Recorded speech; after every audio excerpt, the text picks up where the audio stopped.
Finalmente, diagnóstico de enfermagem. Eu queria muito entender de onde veio a frase de que enfermeiro não faz diagnóstico. Enfermeiro faz diagnóstico, sim. Enfermeiro faz diagnóstico de enfermagem, né? É muito importante a gente ter claro isso. Para que serve a assistência de enfermagem se a gente não vai fazer nada com ela, né? Então, nós vamos fazer. Nesse curso, a gente vai fazer muita coisa com ela. Então, diagnóstico de enfermagem. Então, ele é fundamental para que nós possamos qualificar o cuidado realizado, né? O que a gente vai fazer a partir da assistência que nós estamos dando? Aumentar a visibilidade da nossa categoria profissional, permitir planejar os cuidados ofertados, né? Então, se a gente vai planejar um cuidado, eu preciso saber para onde eu estou indo. Eu vou planejar em cima do quê? Qual que é o meu diagnóstico? Qual que é o meu problema? O que eu quero resolver com o cuidado que eu vou ofertar? E é um julgamento clínico possível para o enfermeiro a partir da realização dos dados coletados, da percepção do indivíduo sobre os problemas que esse indivíduo vivencia. É claro que aqui a gente vai somar a escuta, o exame físico, o que os próprios exames podem estar trazendo para a gente, né, sobre o histórico pessoal, tudo que aquele indivíduo trouxe na nossa consulta, a gente vai somar para conseguir chegar aqui num diagnóstico. Então, no mundo todo, nós temos vários tipos de instrumentos, né, que servem para organizar e definir os diagnósticos de enfermagem. O mais conhecido deles, que a gente aprende ainda nas faculdades, é o NANDA, é muito utilizado para assistência hospitalar, mas na atenção primária, para essa consulta de enfermagem que estou propondo na atenção primária, nós usamos a CIP.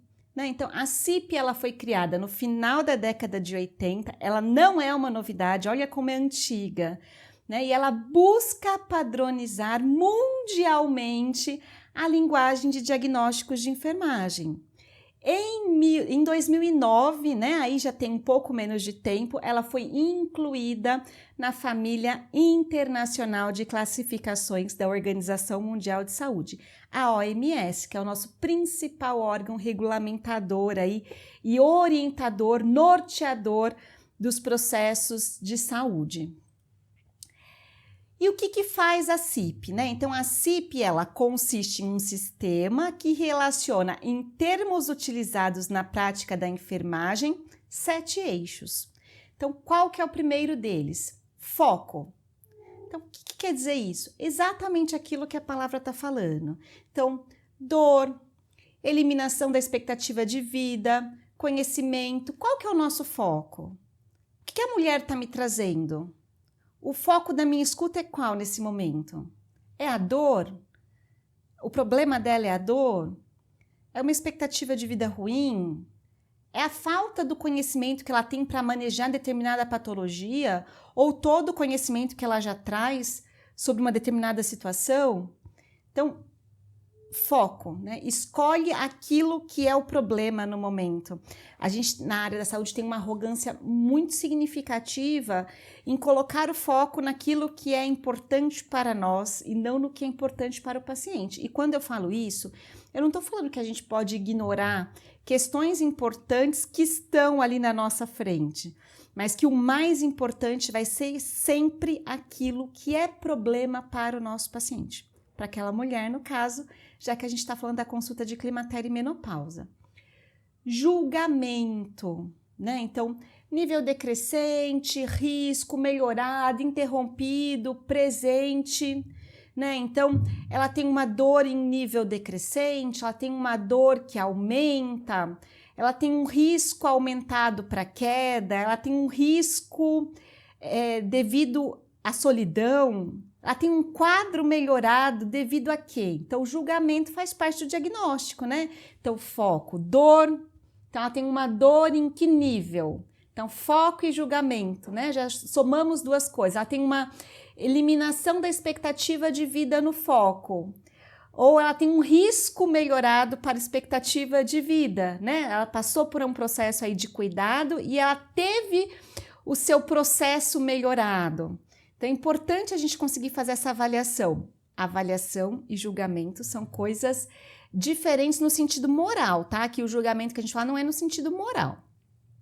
Cliente, quem que é o nosso cliente? Aqui no nosso caso é fácil, né? É a mulher que está na nossa frente, a climatérica ou menopausada, né?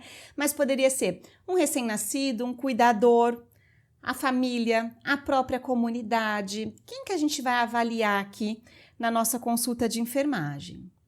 E os meios, né? Então, o que a gente está usando? A gente está usando uma atadura? A gente está cuidando de um ferimento? A gente está usando uma caderneta de vacinação? A gente está usando o nosso prontuário? Uma prescrição? Qual que é o meio que a gente está utilizando, né? É um grupo de orientação a essas mulheres? E a ação, o que a gente vai realizar, né? O que nós estamos fazendo?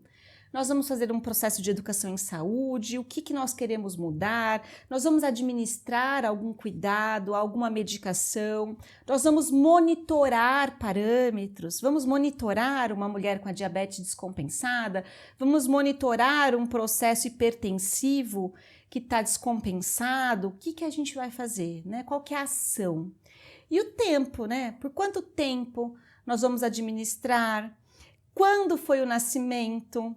É crônico? É agudo? Qual que é o tempo que aquela ação está acontecendo? Que aquele processo vem sendo observado? E a localização, né? Qual que é a localização? Isso o enfermeiro sabe muito bem, né? A gente aprende muito bem ali no exame físico. Posterior, abdômen, escola, centro de saúde, comunidade. Então, a localização, quando a gente fala aqui, é onde está acontecendo o evento. Se a mulher está sofrendo violência em casa, no trabalho, na escola, na faculdade, na comunidade, ou a gente está falando de uma questão realmente física? É no abdômen? É nos pés, né? Neuropatia diabética? Qual que é a localização do nosso diagnóstico? E aqui a gente traz alguns diagnósticos, né? Para a gente começar a trabalhar e falar um pouquinho mais focado sobre o climatério e a menopausa. Então, desconforto, né? Então, qual que é o diagnóstico? De desconforto. Se a mulher está num processo de desconforto, e o que a gente vai fazer? Quais são as intervenções importantes a serem feitas diante desse diagnóstico? Então, orientar cuidados de conforto específico, orientar sobre cuidados de conforto na menopausa e climatério. Então, tem aquelas orientações gerais, né, que a gente faz para esse quadro, mas a gente faz os específicos para aquela mulher no centro do cuidado, né? Então, os gerais, ok, mas será que todos eles cabem para aquela paciente que está na nossa frente? Talvez caiba para a próxima que vai entrar no consultório, mas para essa talvez não. Então, é importante ter esse foco. Realizar ações de prevenção, né, de forma individualizada, em especial quanto a doenças crônico-degenerativas cardiovasculares. Lembra que nós falamos que é muito comum o aumento das doenças cardiovasculares nesse período devido à redução aí do nosso metabolismo, né? Tá atento também às questões neoplásicas, de acordo com a faixa etária, o tipo de investigação que se faz para cada faixa etária, de acordo com os fatores de risco, essa mulher tem uma predisposição segundo a hereditariedade ou o próprio histórico pessoal dela, né? Que comorbidades ela traz aqui que eu posso estar orientando? Tem aí uma questão muito importante, né? Que as mulheres têm bastante vergonha de trazer isso, mas é muito importante que elas tenham espaço para falar sobre isso, porque a gente consegue atuar melhorando muito esse cenário, que é o desconforto sexual prejudicado. Esse é o diagnóstico. Então, incentivar o uso de lubrificante vaginal, né, à base de água. O enfermeiro pode fazer isso? Pode fazer isso. Tirar dúvidas sobre a diminuição da libido. Então, a mulher vai trazer essa questão, a gente tem que orientar ela, por que isso está acontecendo e como é que a gente pode fazer para melhorar? Demonstrar técnicas de relaxamento, o enfermeiro, ele é exímio na orientação de processos de cuidado, né, de qualidade de vida. Estimular a aquisição de informações sobre sexualidade, revistas, livros. É muito importante que a gente coloque informação na mão da nossa paciente. O enfermeiro é um educador por excelência. Eu falo isso em todas as aulas, eu vou continuar falando. É muito importante que nós tenhamos consciência desse papel na vida das nossas pacientes. Orientar e estimular a prática de sexo seguro. Isso é uma coisa que tem me chamado muito a atenção. Cresceu muito o número de infecções sexualmente transmissíveis nas mulheres na menopausa. Por não terem o risco da gravidez indesejada, as mulheres deixam de se prevenir e elas estão ficando muito mais doentes. Então é importante que esse momento seja um momento onde nós façamos esse tipo de orientação também. Considerar o uso de lubrificante durante as relações sexuais, né, devido aí o ressecamento que pode trazer um pouco de dor, desconforto, encaminhar para avaliação psicológica se for necessário. O manejo da menopausa, ele é multidisciplinar e nós temos que entender o momento onde a gente passa o bastão para o nosso colega, seja para o fisioterapeuta, seja para o profissional médico, seja para o profissional da psicologia. Encaminhar para avaliação médica se necessário, nós temos as nossas limitações, é muito importante entendermos quando é que passa o bastão, né, para esse profissional. Esse curso não tem por objetivo invalidar a importância do profissional médico, muito pelo contrário, é um profissional valiosíssimo, mas aprendermos a usar todo o nosso conhecimento na enfermagem na sua mais alta potência, né, entregar tudo aquilo que nós temos aí ao longo dos anos de estudo e de prática. Então, comportamento sexual problemático é um outro diagnóstico, gerenciar esse comportamento sexual inseguro, né, como falamos anteriormente, orientar sobre esse comportamento sexual, quais as formas de segurança, qual o tipo de anticoncepção no climatério, já que nós já falamos, né, que a mulher no climatério pode engravidar. Existe um protocolo aí de planejamento reprodutivo do Ministério da Saúde. Essa cartilha está à disposição de qualquer um na internet, de forma totalmente gratuita e com as melhores informações baseadas nas melhores evidências científicas que a gente tem hoje. Um outro diagnóstico muito comum durante o climatério e a menopausa é a ansiedade. Esse tanto de mudanças e transformações que a mulher está vivendo pode trazer muita ansiedade, né? Então, fazer intervenções aí ajudando a mulher a gerenciar esta ansiedade, esclarecer sobre esse processo, entender quais são os medos que essa mulher está trazendo e que estão gerando esses pensamentos conturbados, as crises de pânico, essa ansiedade. Uma ansiedade, ela nunca vem sozinha, né? O que está trazendo? Quais são os medos que essa mulher traz e que ela não está conseguindo gerenciar de forma a prejudicar a qualidade de vida dela? Realizar uma abordagem motivacional, né, sobre o estilo de vida, a alimentação e atividade física aqui, ela vai ter um papel crucial. Eu vou falar isso o tempo todo, porque isso é comprovado. Então é importante que a gente traga isso. A mulher que não está dormindo, ela está mais irritada, ela está mais incomodada. Orientar a higiene do sono nessa fase é fundamental, né? E conversar com a mulher sobre a elaboração de novos projetos de vida, né? Tem tanta coisa acontecendo, tantas transformações, e a gente vai deixar que essa mulher só entenda as perdas ou a gente vai trazer para ela uma perspectiva de ganhos? Ela pode fazer planos, mas essa mulher pode estar com 45, 46 anos, 50 anos, no auge da sua vida, no momento mais feliz da sua vida. E não é porque ela tem aí a perda da fertilidade com as transformações fisiológicas que isso traz, que ela não vai ter sonhos, planos, elaborar um novo caminho, né, que traga esperança, que traga desejos. Isso é muito importante. Risco de função do sistema urinário prejudicada. Isso aqui é uma queixa que a grande maioria das mulheres na menopausa traz, né? A gente tem aí o enfraquecimento do assoalho pélvico. É importante que as mulheres recebam orientação sobre isso, não só nesse momento, mas ao longo de toda a sua saúde da mulher aí, né? A gente faz tanta investigação e a gente não fala com as mulheres sobre isso. Então, orientar exercícios para fortalecimento, lá no final do curso, também tem esse bônus. Tem um materialzinho que vocês podem encaminhar para as pacientes de vocês prontinho para ser realizado, para a gente fortalecer a musculatura, né, perineal, aumentar a ingesta hídrica. A gente fala tanto, né, do quanto é importante fazer uma ingesta hídrica adequada. Imagina nessa fase da vida onde a pele está perdendo muita elasticidade, onde a gente tem um ressecamento pela baixa aí do estradiol, né? Orientar sinais de urgência miccional, o que que é isso? Fica aquele tempo, toda hora tem vontade de ir ao banheiro, mas vai ao banheiro e faz uma eliminação muito pequena, né? Um pouquinho e acabou, um pouquinho e acabou. Isso não é normal, né? Orientar banhos de assento. A gente vai ter uma aula aqui que a gente fala sobre isso, qual é a orientação, o que a gente fala para as mulheres sobre isso, quais os benefícios que isso pode trazer. Informar os sintomas aos quais a mulher tem que estar atenta. Muitas vezes a mulher não sabe que é estranho. Ela está tendo vontade de urinar toda hora e fazer uma quantidade muito pequena. Então é importante explicar para ela o que é isso. Nictúria, polaciúria, o que é tudo isso, né? Ela levanta muitas vezes durante a noite. Essa mulher aumentou a quantidade de vezes que ela urina à noite, está prejudicando o sono dela, e a gente já falou que na menopausa é um momento onde pode acontecer o aumento dos diagnósticos da diabetes. Pode ter alguma coisa importante aí para ser investigada, né? Entender se essa mulher está tendo infecções de repetição, infecção de urina é uma coisa grave, a gente precisa estar atento a isso. Dor e ardência durante a relação sexual, daí a gente fala muito sobre a queda da libido, né?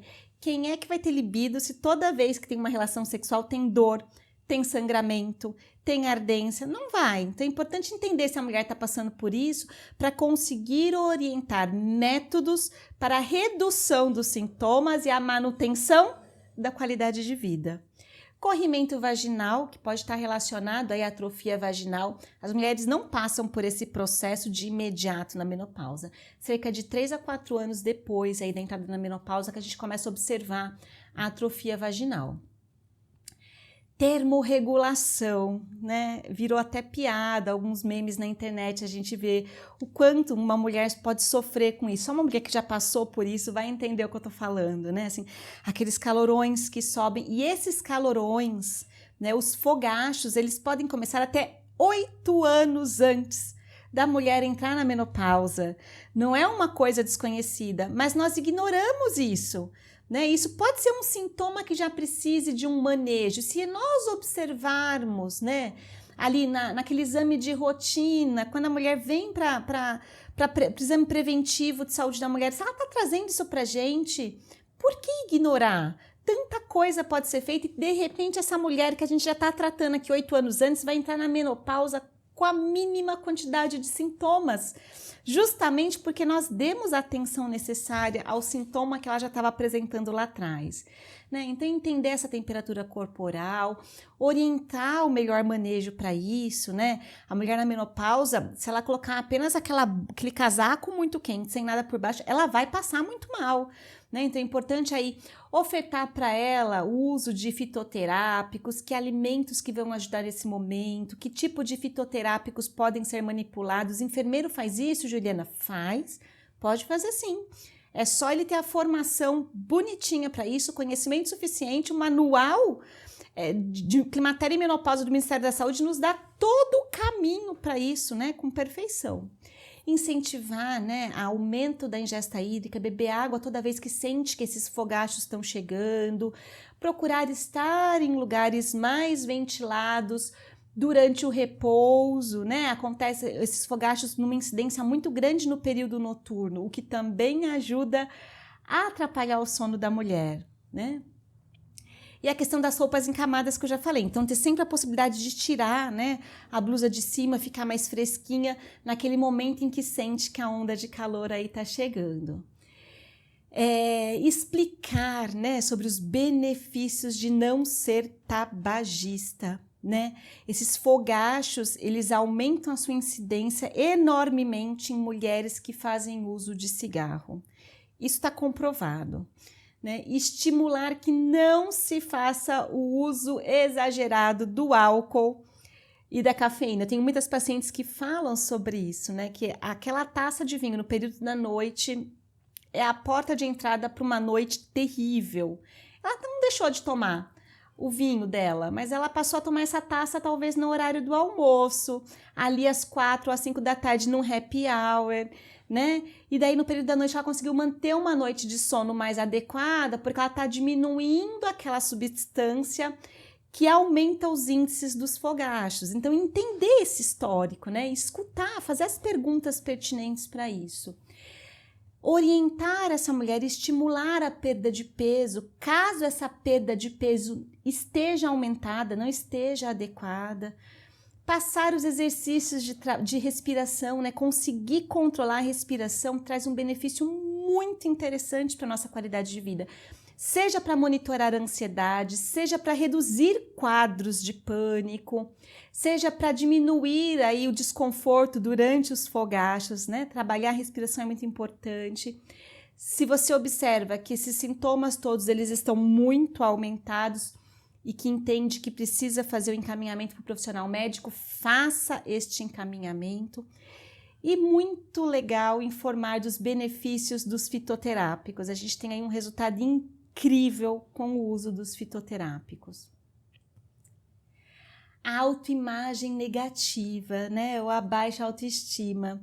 Esse é um momento onde a gente localiza muito essa questão nas mulheres, né? As mulheres passam por toda essa alteração fisiológica, então tem uma perda do vício da pele, do cabelo, o processo sexual pode estar um pouco atrapalhado por causa desses sintomas todos que ainda não foram bem manejados e a mulher pode se sentir diminuída. Né? A gente vem de uma sociedade que coloca as mulheres jovens em processo fértil e reprodutivo como as mais interessantes, né? Quando a gente compara aí as mulheres orientais com as mulheres ocidentais, no Oriente a gente tem aí um olhar muito mais acolhedor e interessante para essa mulher madura. Aqui nem tanto. Então é importante a gente entender em que momento essa mulher está, avaliar se tem uma depressão se instalando, como é que está esse processo, tem um estado depressivo, né? Principalmente se essa mulher tiver tido aí um evento cardiovascular recente, isso pode acontecer com mais frequência com essas mulheres. E, se necessário, encaminhar para avaliação médica para entrar aí com a medicação necessária para um processo de depressão e ansiedade. Lembrando que, preferencialmente, a gente faz esse manejo não farmacológico, mas se for necessário, a medicina está à nossa disposição para isso, né? Os fármacos foram desenvolvidos para estes momentos. Risco de queda, a gente fala bastante sobre a questão da osteoporose, da perda do metabolismo ósseo, né, da alteração visual, e tudo isso pode aumentar aí o risco de queda. Então é importante a gente fazer orientação de prevenção, explicar aí quais os riscos, né, de uma queda nessa fase, uma fratura nessa fase pode demorar mais, né, para se consolidar, pode trazer uma série de perdas aí, orientar uma alimentação rica em vitamina D, em cálcio, se for necessário fazer adaptações na casa, talvez aquele tapete que fica ali no meio do caminho e que antes não trazia problemas, agora ele pode trazer problemas ao passo que ele aumenta aí o risco de queda.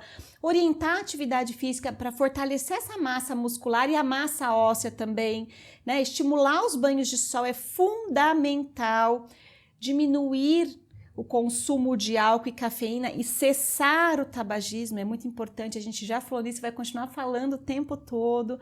Avaliar os distúrbios visuais, né? E o uso de psicotrópicos. Então, existem algumas medicações que as mulheres podem estar fazendo nesse período, seja para ajudar aí no processo da insônia, seja nos processos depressivos que podem trazer tontura, que podem trazer aí uma variação do equilíbrio e aumentar o risco de queda.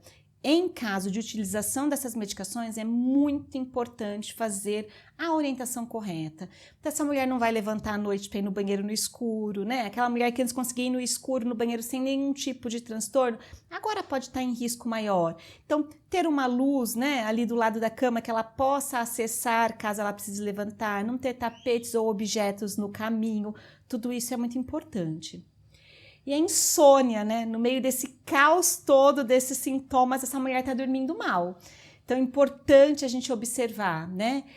Quanto que isso está atrapalhando a mulher? Quais são os fatores que estão levando a essa insônia? Não é medicar a mulher para insônia apenas, né? Esse processo não é a primeira escolha. Então, o que está levando a essa insônia?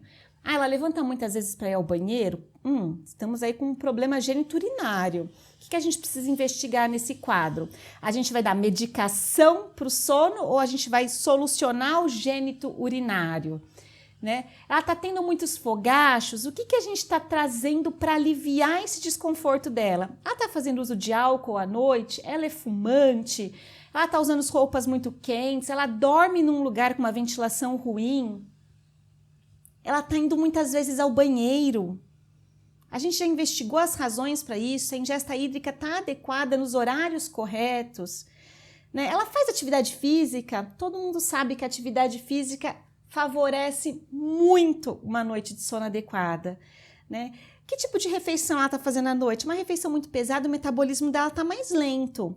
Será que aquele alimento tão pesado que ela comia anteriormente é favorável nesse momento? Ela consegue trabalhar a respiração dela para levar um relaxamento adequado? E a higiene do sono? Você já enviou o material para ela? Ela entendeu esse processo? Ela conhece os processos adequados para a meditação? Então, é sempre investigar o problema na base. Nós não vamos entrar de imediato com o encaminhamento dessa mulher para o profissional médico para fazer uso de uma medicação para dormir. A gente vai entender o que está levando a esse sono prejudicado.